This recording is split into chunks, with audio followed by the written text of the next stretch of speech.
Sosok itu sama-sama terlihat di antara kabut tebal, namun cukup jelas untuk membuat jantung mereka berdetak lebih cepat. Perempuan itu mengenakan gaun putih panjang yang berkibar-kibar tertiup angin malam, menciptakan kesan seram yang tak terlukiskan. Wajahnya tertutup rambut panjang yang hitam pekat, menambah misteri sosok tersebut. Itu siapa?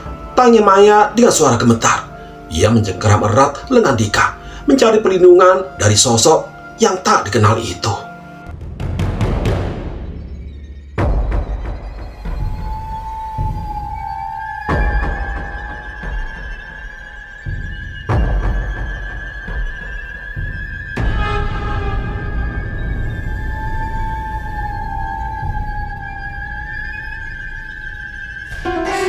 Bismillahirrahmanirrahim. Assalamualaikum warahmatullahi wabarakatuh. Ya, kembali lagi bersama Cerpen Horor. Cerpen Horor kali ini akan membacakan sebuah kisah dari akun Twitternya @hororpsikologis dengan judul Hantu Hutan Pinus. Buat teman-teman yang ingin membaca kisah lengkapnya, nanti teman-teman bisa mengunjungi langsung linknya yang akan dicantumkan di deskripsi. Dan buat teman-teman yang baru saja bergabung di channel ini, bisa membantu channel ini supaya bisa lebih berkembang lagi, yaitu dengan cara menekan tombol subscribe. Baik, langsung saja kita bacakan ceritanya. Mentari senja mulai terbenam, meninggalkan semburat jingga di langit barat.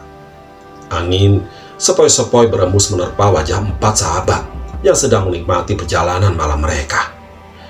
Rendra, Dika, Maya, dan Nina baru saja menyelesaikan urusan pekerjaan di kota sebelah dan memutuskan untuk pulang melalui jalur alternatif yang melintasi hutan pinus yang terkenal angker.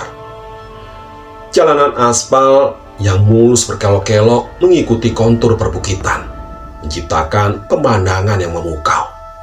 Wah, pemandangannya indah banget ya, ucap Nina sambil memandangi barisan pohon pinus yang menjulang tinggi di kedua sisi jalan.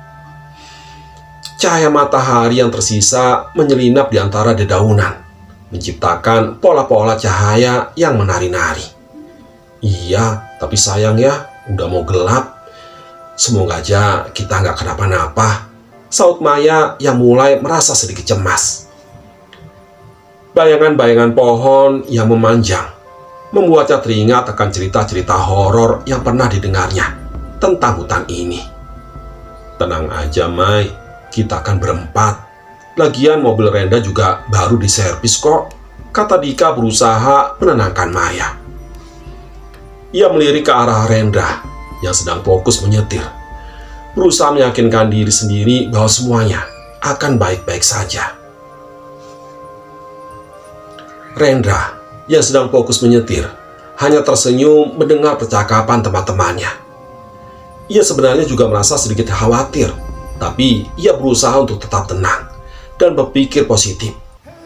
Lagi pula, mereka sudah sering melakukan perjalanan malam dan sejauh ini tidak pernah mengalami masalah yang berarti.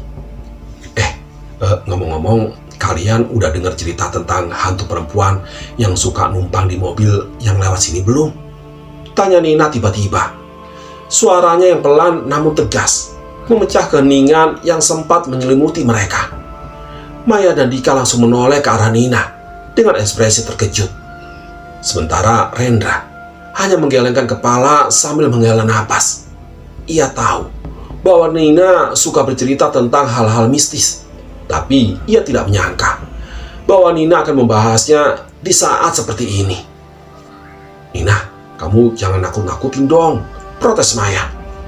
Ia memeluk erat boneka beruang yang selalu dibawanya sebagai teman perjalanan. Iya Ninin, lagian kita kan lagi enak-enaknya ngobrol, timpal Dika. Ia berusaha mengalihkan perhatian Nina dengan mengajaknya bernyanyi bersama. Nina hanya tertawa melihat reaksi teman-temannya.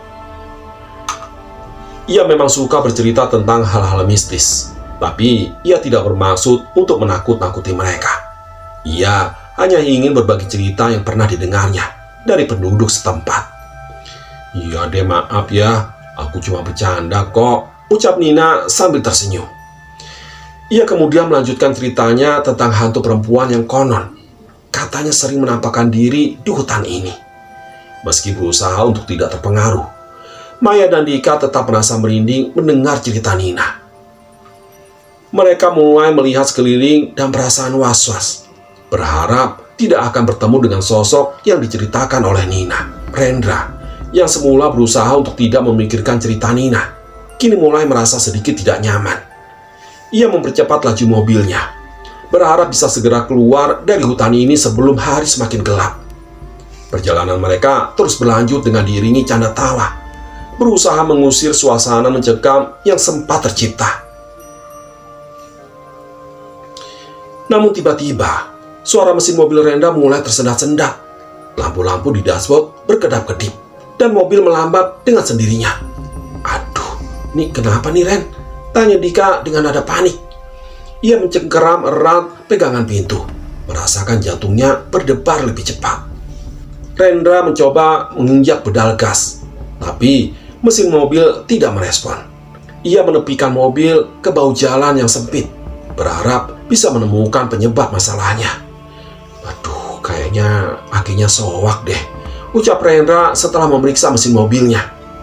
Dengan senter yang diambilnya dari laci dashboard, wajahnya tampak tegang, menyadari bahwa mereka berada di situasi yang tidak menguntungkan. Aduh, terus gimana nih? Tanya Maya dengan wajah cemas. Ia melirik ke arah hutan yang semakin gelap, membayangkan segala kemungkinan buruk yang bisa terjadi. Kita coba dorong aja dulu ya, siapa tahu bisa nyala lagi, saran Rendra, berusaha untuk tetap tenang dan berpikir positif.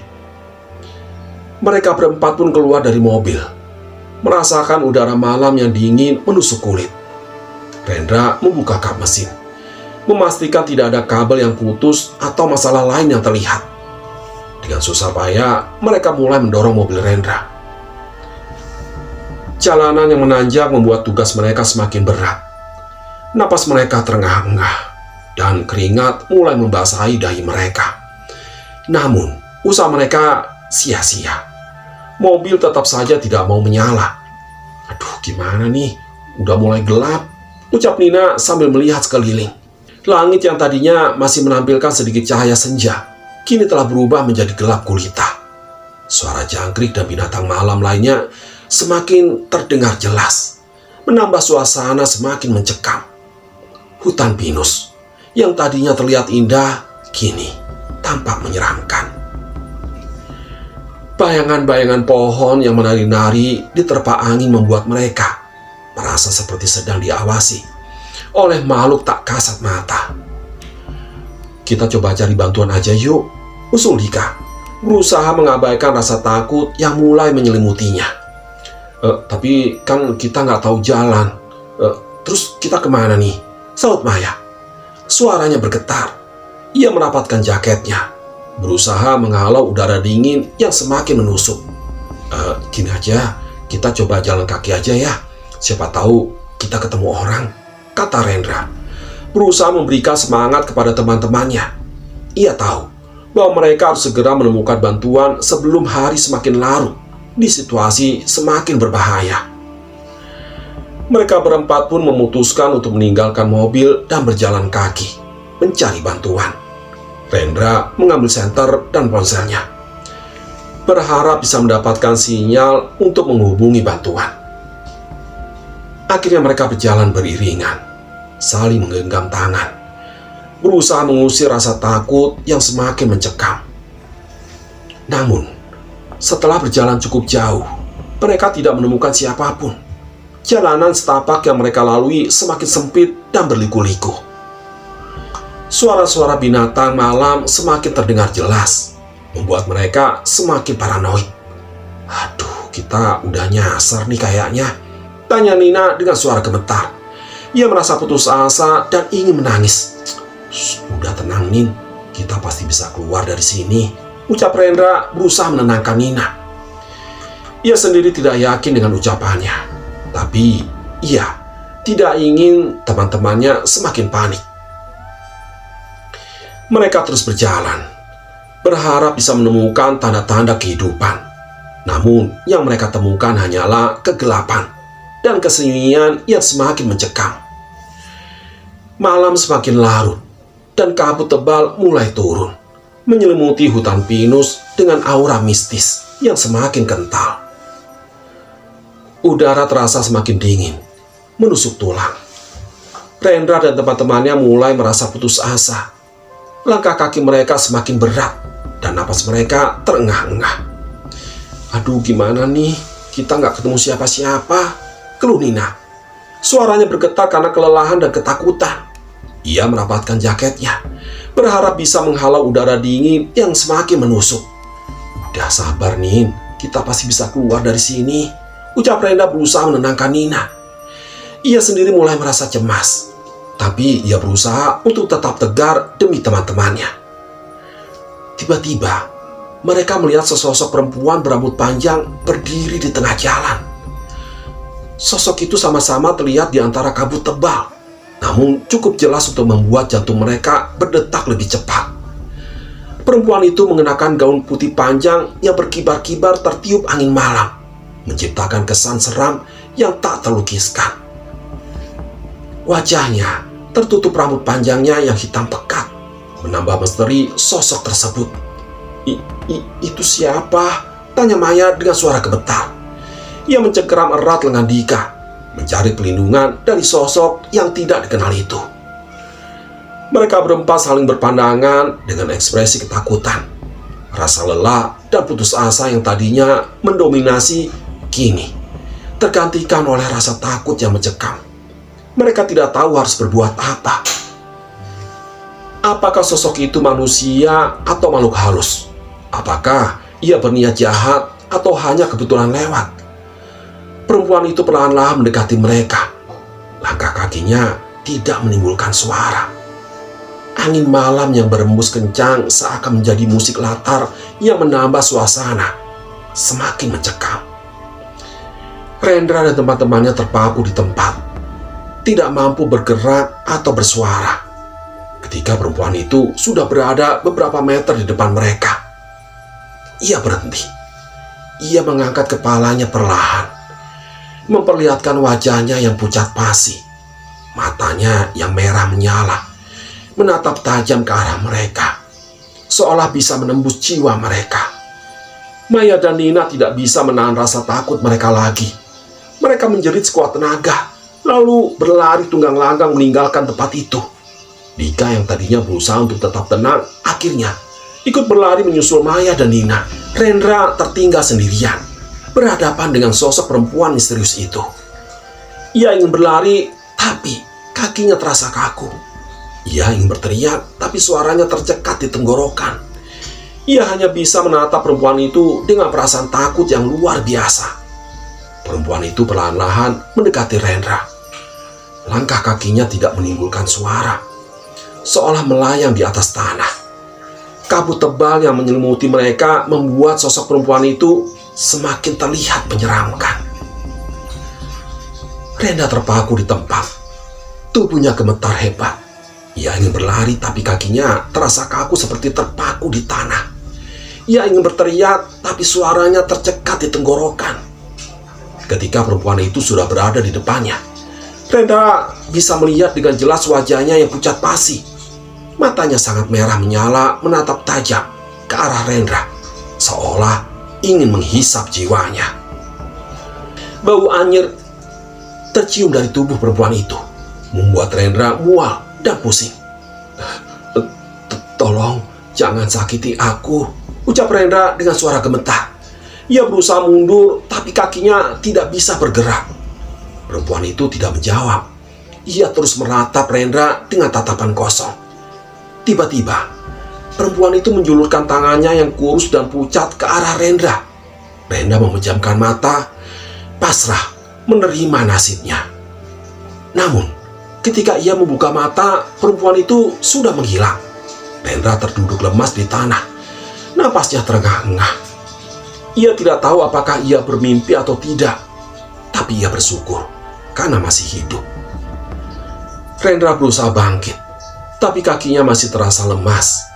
Ia merangkak menuju arah teman-teman yang menghilang. Ia berharap bisa menyusul mereka dan keluar dari hutan ini bersama-sama.